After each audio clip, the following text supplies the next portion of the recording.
Hello everyone, welcome back to the MotoGP Podcast, and this week, we thought we'd bring you something fun. It's a recap sort of on the year that we've had in MotoGP in 2024, kind of giving out MotoGP awards as such.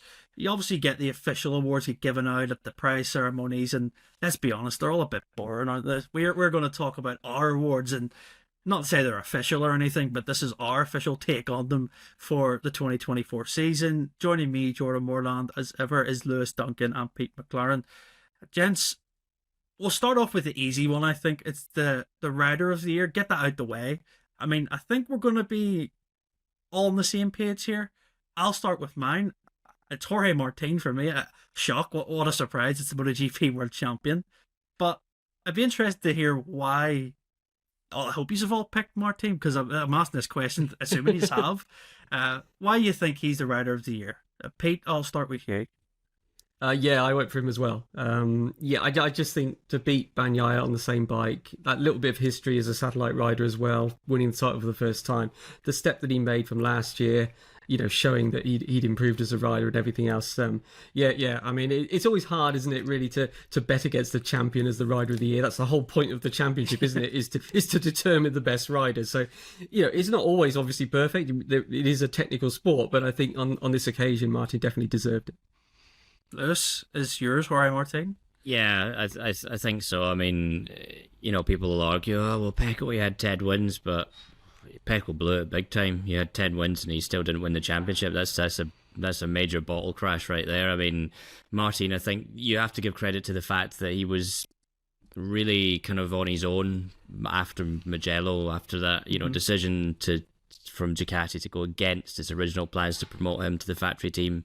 We all sort of assumed at the time, okay, well, now things are going to get a lot harder for them. Credit to Ducati, they kept their word, made sure he was fully supported, but that's one thing. It's about keeping your concentration, keeping the focus, making sure you're kind of mentally strong. And, going into the summer break, obviously Martin had quite a big lead overturned after he crashed in Germany. So to not let that spiral in the same way it did the year before, I think deserves a lot of credit. And, at some very, very critical junctures, he didn't make the mistakes when Pecco did. And that's how you win a championship. Consistency. He won 3 races, but he was consistent. And you've got to admire the maturity that Martin showed this year as well. Yeah, you both covered it very nicely. I like that point. As you say, he was kind of by himself after the decision that Ducati made, and that can ultimately make or break someone. To deal with that, I could say rejection, to that sort of change of the middle of the season when he was leading. He had such I think it was not a bad weekend in Mugello, but he crashed in the sprint. He had I think that was at the point of the season, I think that was his biggest championship lead. I think it was 38 points as it came into Mugello, and I think it shrank to, I think he crashed out of the sprint, and it shrank anyway into like the low 20s or like late teens. And then after he crashed in the Saxony, like you say, and then to bounce back summer break, and I'll put it on screen now if you're watching, just look at the results. It's like so many second places, there's so many like twos, you say, and people think, well, he's not winning, but that's where he ultimately done his winning, where Bagnaia was making a crucial mistake or having a coming together with someone. He just went, I'm out of this completely and I'm doing my own thing, and kept himself safe. Yeah, mentally fantastic. He's Rider of the Year for me, just purely because you can refer back to last year and how much the growth has happened. And yeah, Jorge Martin for me and all of us is Rider of the Year. Well, I'm glad we got that out the way. That was pretty easy. Race of the Year, I think we could debate about. I'll give mine. People are obviously going to be shouting here, it's obviously going to be Sepang. I'm like, well, that was the first 4 laps, okay? You'd rather have it at the end. And I think the best races that we've known all time all happen things towards the end. I think the race that delivered that this year, and it kind of give us an insight into what might happen next year, is Jerez. I think Marc Marquez, Pecco, Bagnaia going up against each other. I thought it was just, it was the one point of this season where I've sat watching and I got really excited. Like, I could feel the tension when you're watching it. Marquez is hunting him down. He makes the overtake. Bagnaia gets back under him. They make contact. Marquez has to go the next lap. And then they're with each other right till the end. And the atmosphere after the celebrations, even from both of them, Marquez was so happy to be back on the podium. it kind of gives that new Marquez sort of take that he had for 24. Bagnaia showing his true grit against someone like Marquez when they previously had come together at Portimao. I thought it was just a proper MotoGP race. It reminded me of ones years ago. That's my take. Pete, what's your take? It's tough, isn't it? Like you say, that Sepang does spring to mind, but because of everything that was at stake, as much as the battle as well, wasn't it? But as you say, unfortunately, it didn't last beyond the early stages. You know, the usual issues of tyre pressure, etc., etc. I thought the Misano races for drama were both up there, both of them. If you're looking for drama, Kota. Maybe when we look back and we say, you know, who spoiled that perfect Ducati season, we'll think of that one win and the way he did it from 11th. I mean, it was a great ride as well. I suppose one other that I'd throw in there as a contender, maybe the Catalunya. If look at, it's not a race, or it is a race, or it's not a Grand Prix. There's the Catalunya Sprint, the drama that went on in that one as well. But drama, you know, racing drama with 5 leaders in 12 laps, and you know, a couple of I think 3 different bike brands all leading at a certain stage, and then Bagnaia falls. Aleix wins a few days after announcing retirement at his home track. I think that was another one that sort of jumps to mind. So really, I would pick any of those, to be quite honest. And look, I suppose Le Mans was also a good battle between the 2 title contenders and Marc Marquez as well. Yeah, there's been, you know, we've kind of got a bit disappointed with some races during the middle part of the season, didn't we? Because the action wasn't great, but really, there was some good racing there. You know what? I'll go Sepang just because I think of everything that was at stake. That's completely fair. You know, as I say, for me, there's a handful of races that you can make a case for. Lewis, I'll kind of give you the cast and vote on this one. Yeah.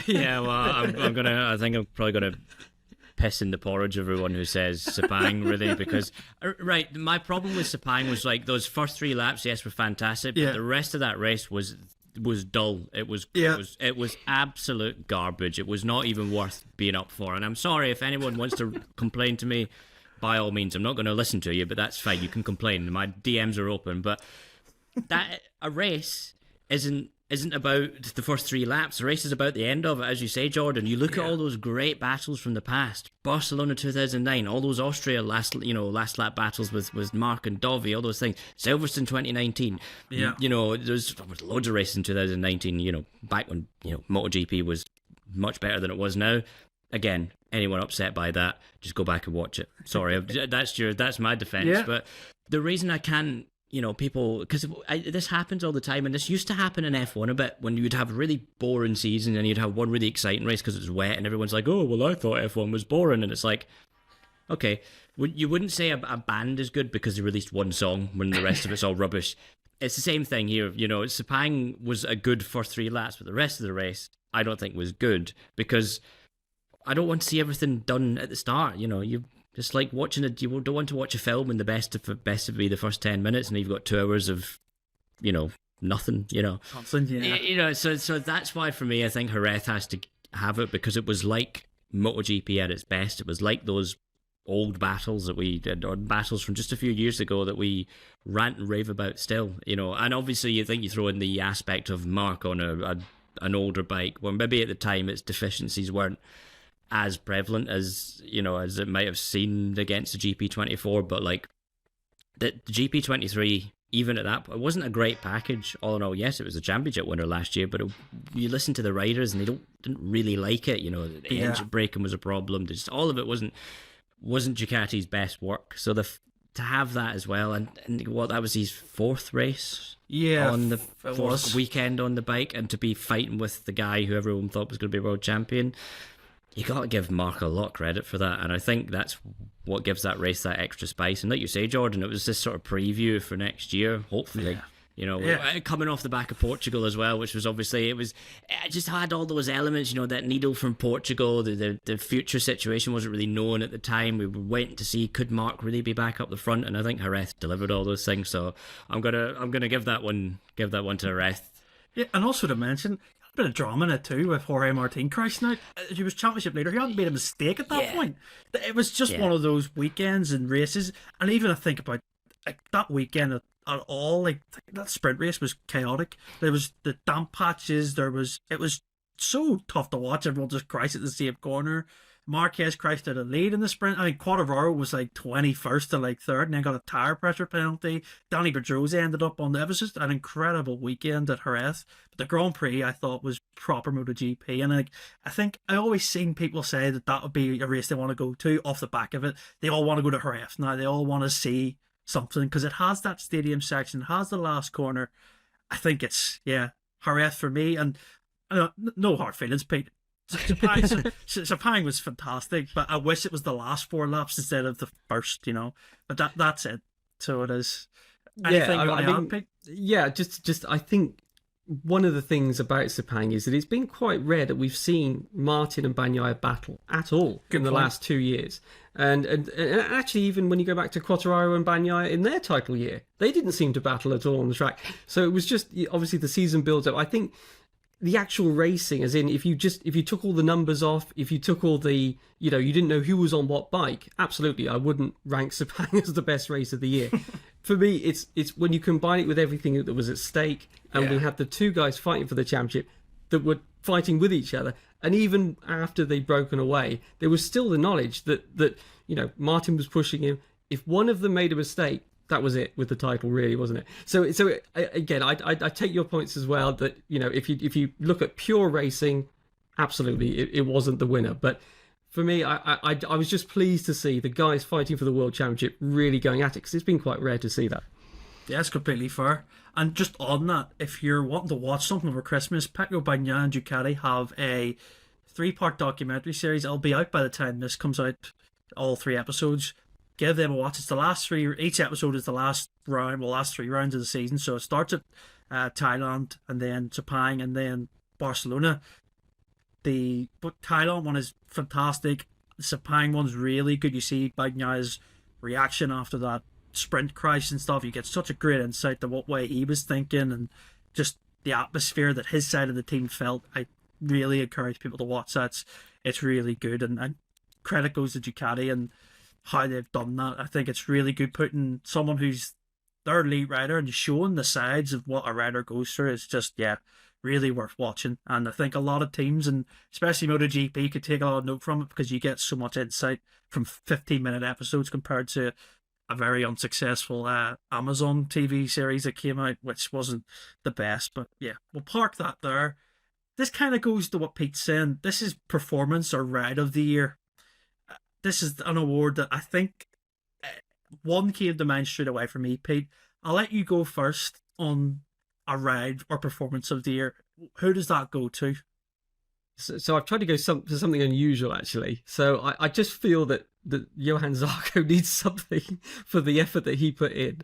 And I think that 8th place, was it Thailand, the best result for the Honda of the year in the rain. Probably he's had better rides. He's obviously won races, but just as a deserved result for doing in his first year at Honda, being the clear, really coming in and leading that challenge on the RCV.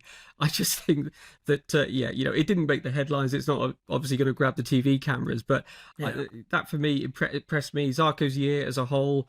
What he did on the bike. I thought he did a great job, and it's the reason I'm mentioning him is he doesn't fall into an obvious category of an award winner this year, I think.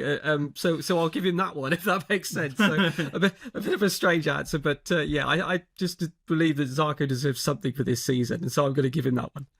Well, there's an award coming up I'm going to give him later on, so he could end up maybe with 2 awards here, so he could. So Lewis, who's your performance of the year or ride of the year? Yeah, I think, put aside what I said about Sepang as a race, I think the performance of Pecco in that race was for me the performance of the year, because largely, as Pete said, we hadn't seen the 2 of them really go at it, but for me, we've never really seen Pecco with his back up against the wall.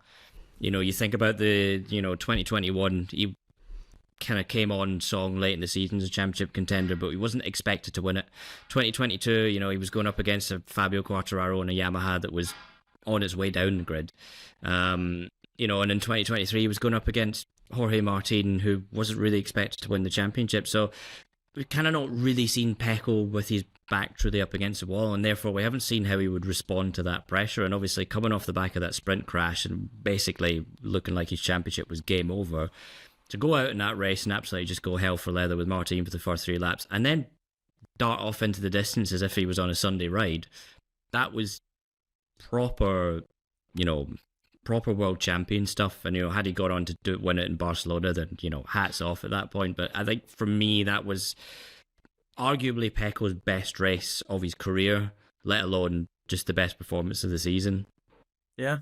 I like both your choices, actually. Like they're good because like you're getting something different there. You're getting from both sides of the grid. The world champion who, as you say, Lewis, people doubt that he's.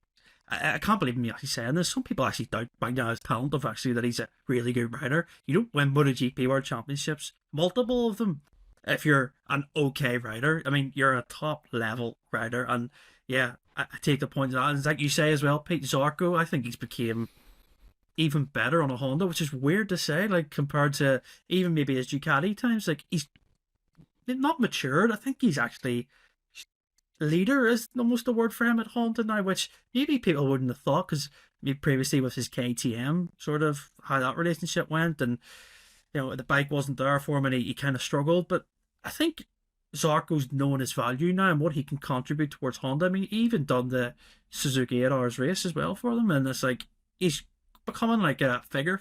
I don't think many people would have thought that, and he had some incredible qualifying performances too, and just to add in there. But my performance of the year, I think for me, because it was so early in the morning, it was in Australia, it was like, are we going to get a good race today? Thankfully, the Marc Marquez's tear-off, we did, because the tear-off is the performance of the year. Because I think the performance he put there, obviously, as you know, everyone knows this magical win that he had. Tear-off goes underneath the tire, it spins the rear, he drops back, I think the 13th place going into turn 1. He then is somehow 6th place at turn 2, heading into turn 3. After cutting through an instant, he just went through it like just parted for him perfectly. He hunted down Jorge Martin, got past Paco Bagnaia as well, showed that GP23 and at Phillip Island, it was all about the rider making the difference. And the way he won that race, the way he overtook Martin, the way he kind of put one on him, to be honest, warning him, saying, yeah, don't do that again, don't overtake me, and he blocked past him. It was vintage Marquez, and I thought it was just outstanding. I think if you woke up at that early point of the morning and got that race, you'd be well happy with it. And I think, yeah, that for me is performance of the year. We're not going to decide here. I think it's fair that we all have our each performance because everyone's different. But yeah, I think we've got 3 solid picks in there for our listeners to discuss or debate over Christmas. You do whatever you want with them. But yeah, livery, it's always a subjective thing. Livery of the year. Quite lucky this year that we got a lot of special liveries with the anniversary race at Silverstone. Pete, we were there that weekend, and you know that me and our other colleague Alex were sat on that Thursday discussing plenty of what we thought of the liveries. But they all look really good, and it's hard to pick a livery really from all that bunch, because you could go down the Grassini route where we've seen it before, but it's so iconic, that white with the Italian flag and the silver tank. But for me, I've gone with Aprilia because it was a throwback to the 90s with Max Biaggi, and they just nailed the colours. And when you seen it on track in person, it just looked outstanding. And yeah, it's just something that I want more of. I want that to be like maybe even the perm delivery for Aprilia. It's that good looking. Do you have one that's a favourite this year? But yeah, I mean the Aprilia one definitely stood out for me as well. Just looks so totally different, doesn't it, to the usual bikes now with lots of colours and stickers and everything else. Just the cleanness of it, I think it really stands out. Yeah, the special liveries, there was a lot of white ones, weren't there? That was the only thing I thought about them. You mentioned Grassini, and it was a good one as well. The Yamaha one, of course, that we all know. That was, but of course we had seen that before. In terms of the full-time ones, I think, well, I mean... Again, Zarco, but the Castrol one is a classic one kind of now, isn't it? Red Bull KTM, I think, is also quite striking. It's quite, instantly recognisable, quite aggressive looking. So those are the ones that I think sort of stand out for me. Trackhouse as well, something different, coming in, and they sort of changed it during the year, didn't they? So yeah, like you say, we had a lot of liveries during the year. We used to get the one-offs, didn't we? And then we got all of them at one-offs. So who knows what they'll do next year? But it'd be good if they sort of made it an annual thing, wouldn't it? To have I don't know, everyone has a special livery. You've actually reminded me, special livery, I actually even didn't think about before I wrote it down. Ducati ran that fantastic blue livery at Mugello. It was to do with the Italian sports over the summer, and it was beautiful. The blue Ducati looked it just looked different. And they'd done it last year with having the yellow stuff, and Bagnaia even ran a really nice one in testing with the white, but the blue looked so cool. And it's almost like sort of sacrilege saying that they should run a blue Ducati over a red one, but the blue looks so nice. I wish I could see it more. I actually just forgot about that, but I think I'll stick with the Aprilia one on my side. Lewis, what's your livery of the year? Yeah, I mean, a lot of those Silverstone one-offs were pretty good. I mean, as always, the Yamaha one is just knocks out the park. Honda did a great one as well, the factory Honda one. But yeah, I agree on the Aprilia front. I just think it looked... We've gotten to a point now where liveries are just really busy. You've got lots of sponsors, you've got a lot of things going on. You look at even just like a lot of the liveries, you look at like the Pramac livery, for example, there's just a lot going on there, and you're just like, whoa, and I think the problem is as well, is a lot of liveries now, for some reason with this championship, is I don't know what it is with the colour palettes or just the whatever wrapping they're using. They look cheap. A lot of them look really, really cheap. It's the matte effect of things, I think. This is one of the things that annoys me as well, is matte looks just rubbish. Matte colour scheme, matte effects look rubbish. But yeah, I mean, like, you remember, we just seen some... The colours in MotoGP now are just not very good, and Aprilia was proof that if you just go back to something simple, unfussy, that's perfect. That was great, and it looked great. The gold numbers were cool. I like the little, kind of the thing I liked most about the retro liveries of Silverstone was the numbers. Fantastic. You look at what the direction we've gone with numbers now, and it's a bit sort of not very good. Whereas Silverstone was like, just uncomplicate things. You could make liveries look good with all the sponsors you have now, without them just looking like mobile billboards created in Microsoft Paint, which is what a lot of them look like. I'm sorry if that upsets teams. If it upsets designers or whatever, but like, pay someone a bit more money to do a better job. Like, I mean, you look at F1's gone that way too, though, hasn't it? Yeah, it's really bad. It's really, really rubbish. And I know people go on and on about, it was better when there was tobacco sponsorship. Yes, but like, fundamentally, there was a reason it was better. It's because they were simple. They were simple and striking. You look at like a Rothman's livery, it was simple and it was striking. Marlboro, simple and striking. Overcomplication of things, and it's funny because we live in this sort of world now where everything is quite a scaled back aesthetic. You look at the way things come out now, and everything is all beige and whites, but all very simple things. It's like you can make things colourful and interesting without being tacky and cheap looking. And hopefully, whenever this Liberty Media sale comes through, that's one thing they sit down with the MotoGP teams and go, look, these weren't very good. Looking at you specifically, Pramac, that was awful. Do a better job. Yeah, I completely agree. And just the last thing on the liveries is like, Ducati ran this Marlboro tribute, but it didn't look like it because it had that many sponsors on it.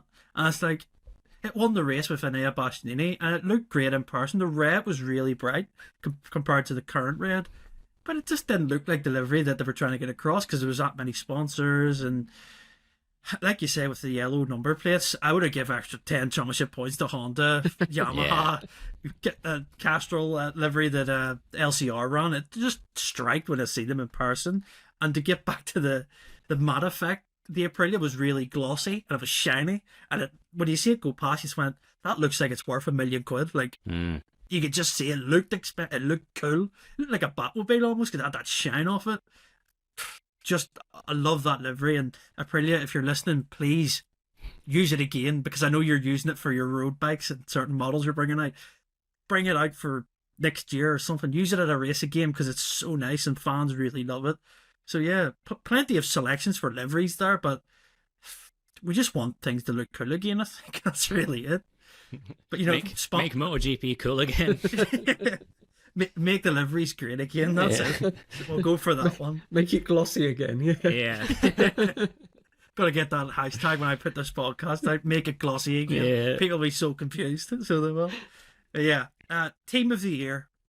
I went for Aspar because of their efforts that they've done with the Valencia flood. I thought a team to do that because they're based there, and of course it helps having such a fantastic record in Moto 3 with David Alonso, who was carrying that message as well for the team at such a young age. And how they are on social media and how they are in general, Aspar, a real fun team. I think they're a proper, they get racing, and it comes across when you see their presence in the paddock. And yeah, what they done and their efforts, I think, was just incredible. And like I say, on track as well, they were pretty good in Moto 2 as well, with Jake Dixon winning a race. I think they were my team of the year. So they were. Pete, who was yours? Yeah, that's a good call. Yeah, I didn't think of that one, but I mean, just looking at the MotoGP, I mean, Ducati Lenovo's year was obviously outstanding. Apart from that, I thought Grassini though. I thought third in the team's championship. Obviously, Mark leading the way, carrying a lot of points for them. But that double podium they got at Saxon Ring in a year where, as you guys have already said, it wasn't an easy year for the 23s, was it? So to get two of them on the podium and their teammates, it was a pretty good effort there. So I'll go Grassini on that one, I think. Lewis, who's your team of the year?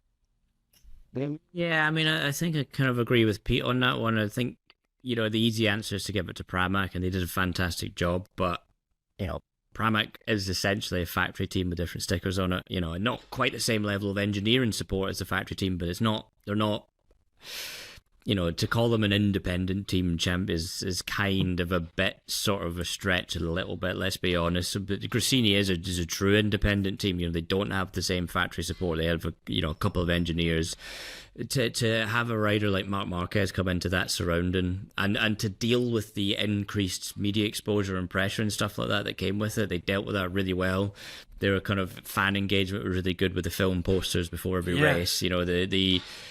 What has impressed me as well is that Grassini didn't do what Honda's kind of done for the last few years, which is sort of almost keep Mark away from everyone, keep him away from the press, keep him away from it.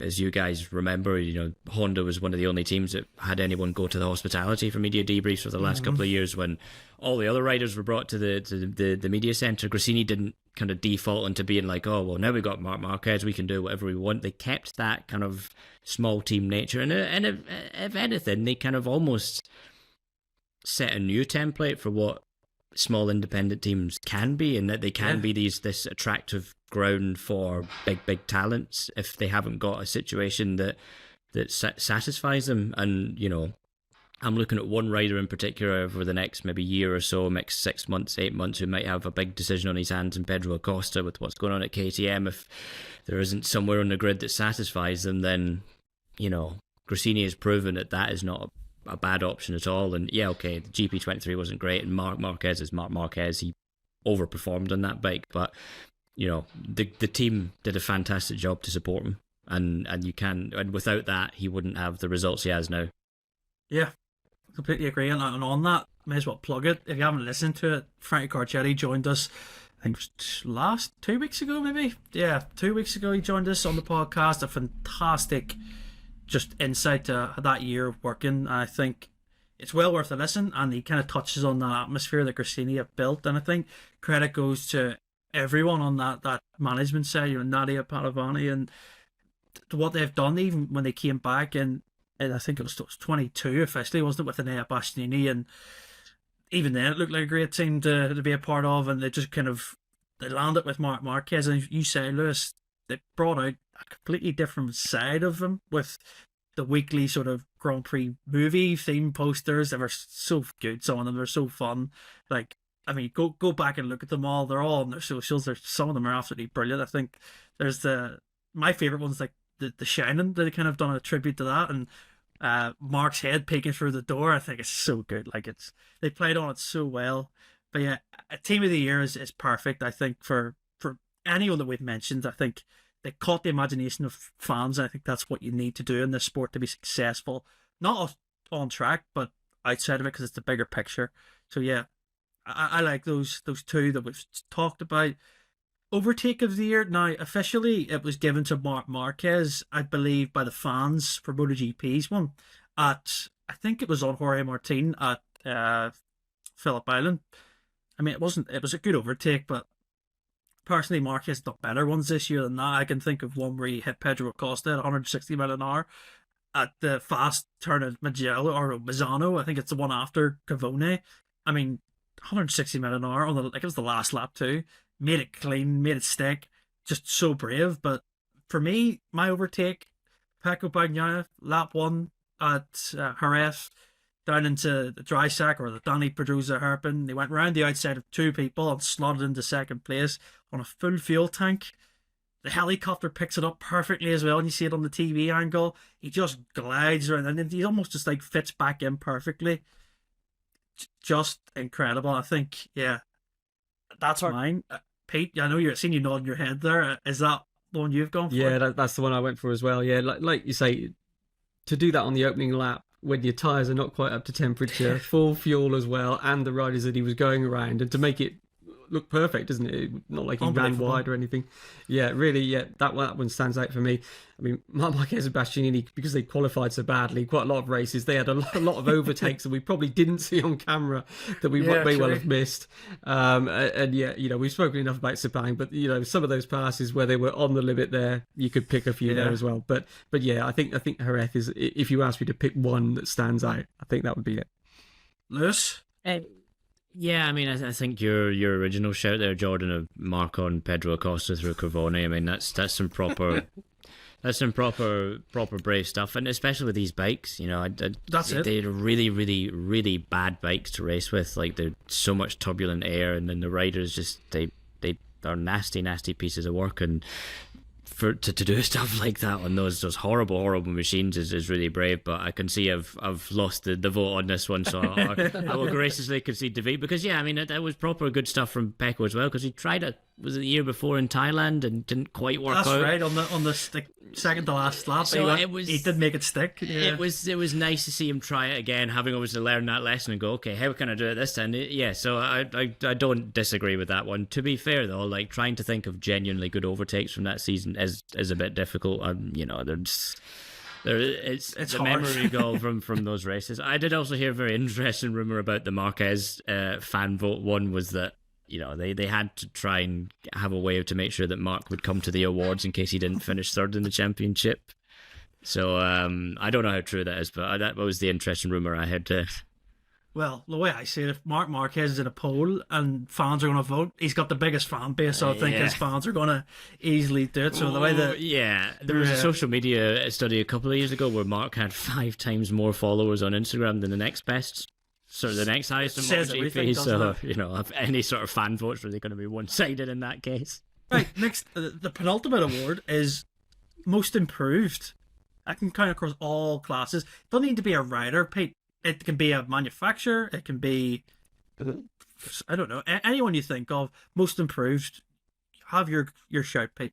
Well, I was going to say, the first thing that sort of sprang to my mind actually was the lack of winners this year, the lack of new winners. You know, normally you think, oh, well, who was... Because last year we had Digia, we had Bezzecchi, we had Zarco, we had Rins winning on the Honda at Coast. This year there was no new winners, there was no real shocks. Say, with hindsight, Vinales obviously getting that Aprilia win stood out. But yeah, it was sort of a strange year in that sense, wasn't it? Acosta unfortunately didn't. I mean he had a great year, and again he's another one a bit like Zarco that I feel should get some kind of award, but I'm not exactly sure what. Well, apart from Rookie of the Year, but and obviously Botteghi, it slipped away there, didn't it? But I think for me, and this is why I didn't give a lengthy answer previously for Rider of the Year, but I think for most improved for me is Martin. When you look at the points improvement this year that he made relative to last year, it's clear that Pecco didn't lose the title. Pecco had his best year. He won more races, he got more points than he's ever had in MotoGP, but Martin made a bigger step.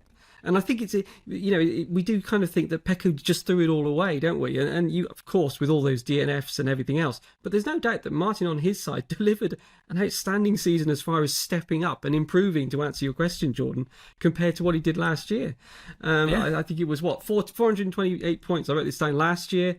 There was no Philippine in sprint. This year 508. I mean that's a big step to make in terms of improvement. And yeah, so for me, I'm going to go with kind of the obvious one, but I think I really do think he deserves it. But as I say, it did sort of just remind me that no first time winners this year. Shame, really. Would have been nice to see Acosta get that win at Motegi. I think he deserved it. He did. Yeah. Lewis, who's your most improved? Yeah, I agree with Pete on that one. You just look at the mental step that Martin took, and I think that really all goes back to, as he said at the start of the year, really he was kind of struggling with his mental health and kind of a lot of self-doubt, and instead of kind of just sort of accepting that, he went and got help. And I think that's where this starts. That's where this season starts for him, is he's recognised that, there's a problem here. How do I fix it? And he's gone and done this work. And obviously from the word go, Martin was clearly a better rider than he was last year. And like Pete says with the points, I mean, I think he's points per round average this year was like over 25 points. So he's Grand Prix win every single weekend, which to have that level every single weekend, that's insane. Yes, okay, he didn't win those Grand Prix, but that does it didn't matter in the end. Pecco won those Grand Prix and it made no difference ultimately. The way Martin stepped up mentally, the way he stepped up in terms of his consistency, the way he's just all those little facets, and at the end of it, we saw a rider. It was almost like the completion of a journey. We now have this complete version of Jorge Martin. I think a lot of people have kind of for a long time have said, this guy is proper. He's proper high caliber, and I kind of haven't really been as convinced by that. Like, he's quick, obviously, but like anyone should, in theory, be quick on a factory Ducati. It's how it's the other things around that, and it's the other things around that makes Martin the most improved rider this year. And you look at the guy now that's gone to Aprilia, and the way he started that journey, the way they're already speaking about him as his team leader, as this, it's just a version of Jorge Martin that we haven't seen yet, and one that should probably worry his rivals quite a lot, because God now, I think, is this sort of kind of young, hotshot, maybe a bit hot-headed sometimes rider, and in his place has come this mature world champion, real ambassador for the sport as well. No, I completely agree. It was going to be my answer as well, but you've covered it so nicely there. I want to give it a secondary, like a runners-up place for it, but I wrote down here also an alternative. Two Frenchmen I wrote down, Quartararo and Zarco. Very different, obviously, their situations compared to Martin. But we heard Quartararo say at the end of the year that for him it's probably been the best year he's had, actually working with a team, and how the best he's felt on his bike in terms of maybe his talent-wise. And I think when you hear that, you're like, well, you didn't really...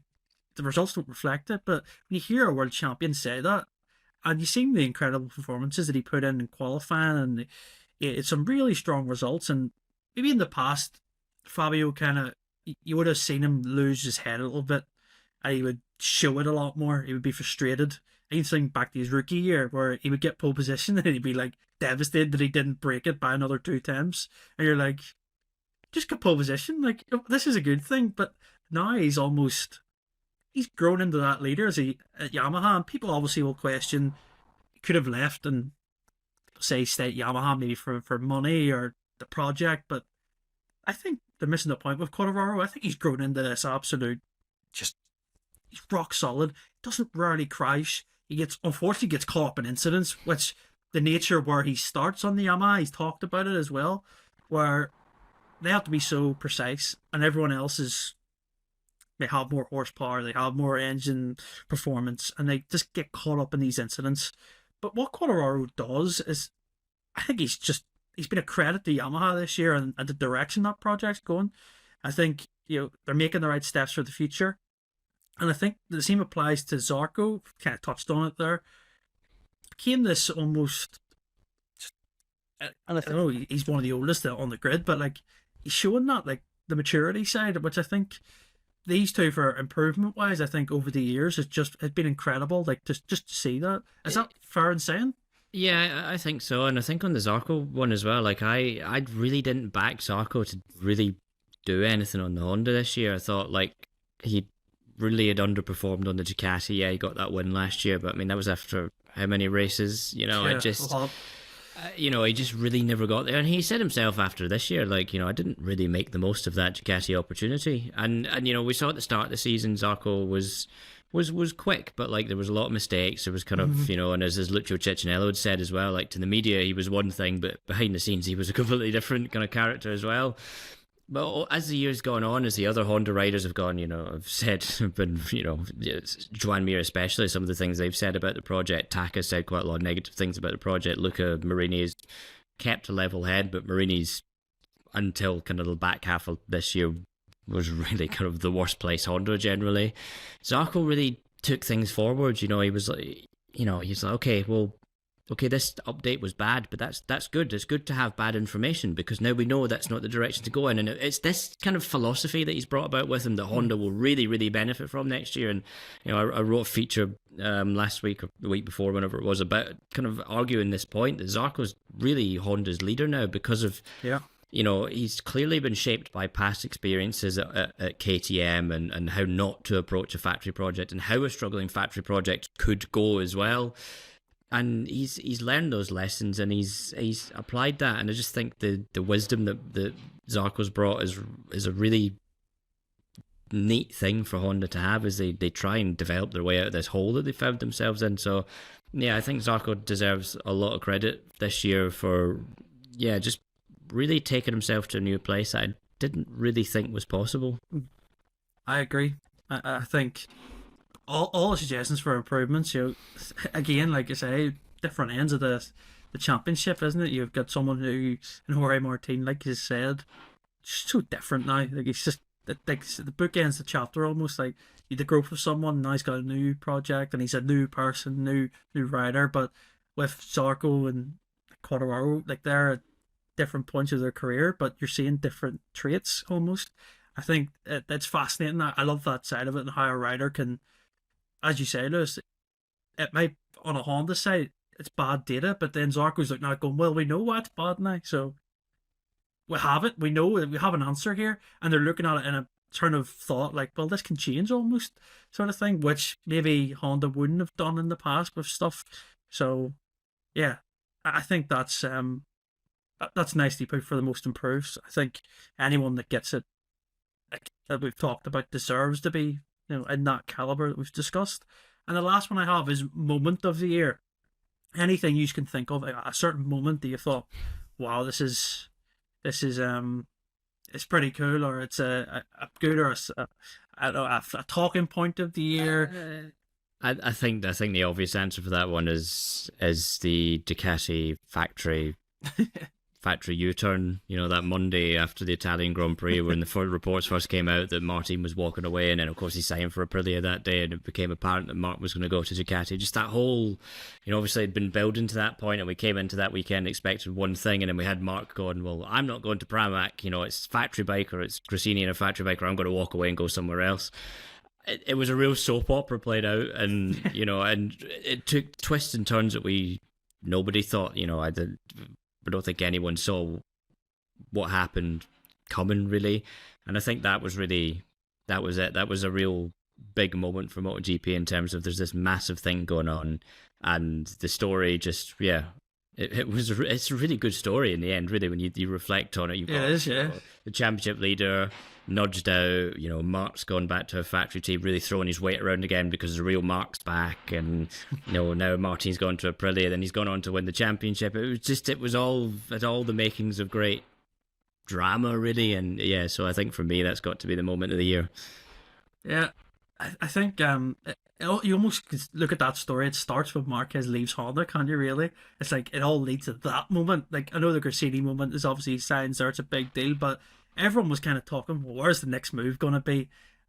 And that weekend, as you say, the mask kind of slipped on Marquez. The ruthless side kind of came out in that press conference where he said, well, I'm not going to Pramac. Why would I go to another satellite team? And you can imagine Ducati bosses going, well, why is he not going to Pramac? We just need this to go through. And he made it clear what he wanted. And then the weekend falls how it does, and Mark has a good weekend compared to, say, Martin, for example. And then, so that Monday, Pete, I remember we'd done a podcast in the morning, and it was a review of the weekend. We were saying, "Oh, Martin's maybe going to get it," but they were currently testing, obviously, but nothing was happening because it was wet. And then I was sitting editing the podcast, and I checked social media. And I'm like, "What do you mean, Jorge Martin's? He's not going to go to Ducati?" And then it just came out, and I was like, "Let's do an emergency podcast." He signed for Aprilia. Mark, obviously, 2 days later, signs for Ducati. And it all fits into place there. Then we had a big long wait until Assen, because it was like a 3-week break to then finally hear what they had to say. Even a few of my friends, they kind of caught wind of it on social media, and they were even interested. They don't have any interest in MotoGP. And they said, "This is pretty good this year. What was Marquez going to a factory team?" I was like, "Well, it's not as simple as that," sort of thing. Like, it was really nicely played out. And I think, yeah, moment of the year, it could be a contender pick, couldn't it? Definitely. I think, overall that certainly for the off-track moments, anyway, should we say? And there were a few twists and turns, weren't there, as far as contracts? The fallout from that, of course, not just those two guys, but then you had also Vinales going to Tech2R KTM, which right. Surprised us all, didn't it?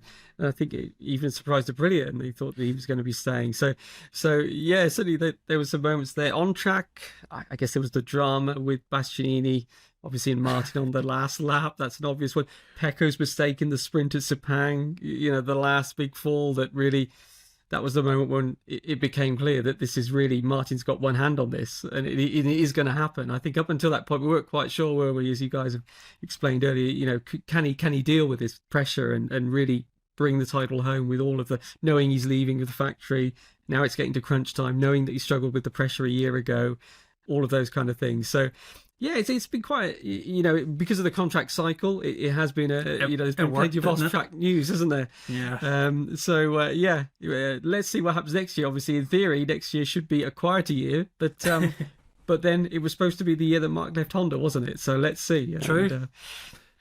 True, yeah. Off-track, like I say, moments, definitely.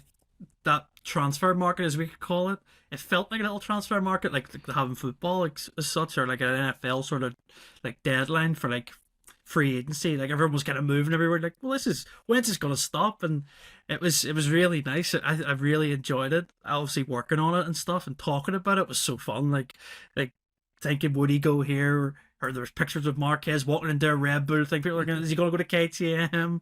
Well, maybe thankfully, looking back now, he's glad he didn't go down that route, but that's for another day to discuss. But for me, all moment of the year, maybe a wholesome moment, I just have one. I think of Alex Marquez and Mark getting that podium together. Like, and you seen how much it meant to them, and like it happened at the Saxon Ring, where obviously Mark was so successful, and that race was dramatic in the sense that Martin crashed out of the lead, but it just felt like when they were on the podium with each other, they kind of done everything that they achieved. Almost, it's like he stood here with his brother. They ever got that chance to be teammates really at Repsol Honda because of the injury in 2020, and then they get to stand on the podium. Alex outright on pace as well, being there. He was obviously gifted it because of Martin, but he was fast that weekend. I think, yeah, that for me is also an on-track moment to remember, because it was so cool seeing them both just embrace each other. And yeah, there's been plenty, like, I mean, just little stupid things. David Alonso, for example, his celebrations, like little moments like that. His championship celebration was fantastic. And yeah, just things that you remember over the season. You think, well, yeah, it's been pretty good. And I think we've discussed a lot here. And I think, yeah, if you look back, 2024 has been a year of ups and downs, but it's also been pretty good as well. I think there's been a lot of stuff when you think about it now. I hope 2025 delivers even more. And on that note, folks, you're listening to this whenever. If it's Christmas time, have a nice Christmas from all of us here at Crouch. If you're listening to it in February, well, hello, and have a nice 2025. But yeah, we'll be back for another episode soon. We're going to take a little break. It'll be just a week or two, and then we'll be back talking about 2025 when we're actually in 2025, which will be pretty cool. And it'll seem pretty real when all the team launches and stuff happen. And then we'll be testing again, and then we'll be back into the cycle as normal. But yeah, thank you for listening all year. It's been a real pleasure for me and the boys here. I can speak on their behalf too. It's really nice that we have a nice group of people who always see commenting. I like the stuff, and it's really nice to hear your feedback and everything. So we'll be bigger and better in 2025. And like I say, have a nice Christmas and a happy New Year. and we'll see you then.